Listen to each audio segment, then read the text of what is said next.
24. Then call on the name of your God, and I will call on the name of Lord.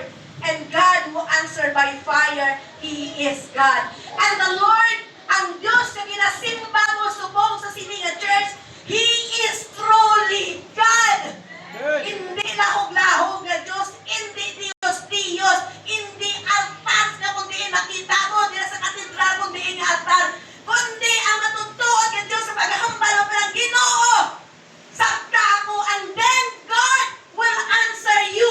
Amo tingin ang bala kagina, I will answer you.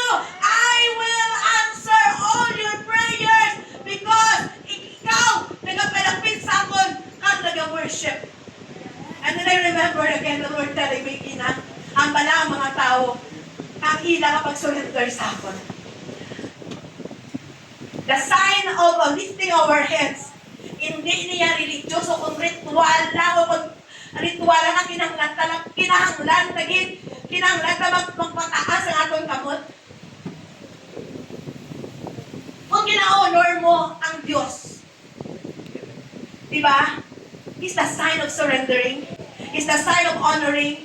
And the sign of love of your God. Kinahanglan mo ang whole out na pag-surrender sa Ginoo.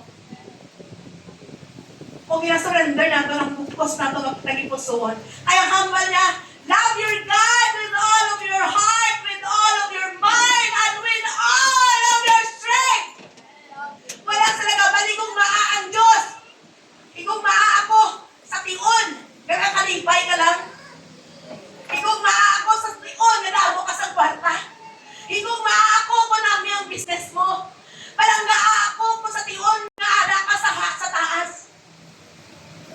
Somebody, Lord, with all of our heart, with all of our mind and our strength, diin na gali ng atong strength is from our God. Tutuod ka Diyos. Kapuhit ka Diyos. Na hindi Diyos, kundi Diyos ka matutuod. Kalayo siya. The fire symbolized by the power of the Holy Spirit. Ang fire na kita ni Moses, the same with God today. The God is hope. Amo mangyapon ng Diyos subong. Ang God ni Isaac, amo mangyapon ng Diyos subong sa aton. Kung siguro, kung nagpagparty mo nga, Lord, si Lord, amo lang na, hindi na siya yung Ginoo, may butang mo lang sa kilid. Hindi na siya Ginoo nga, wala lang sa ibilin mo. Kaya kung pwede pa lang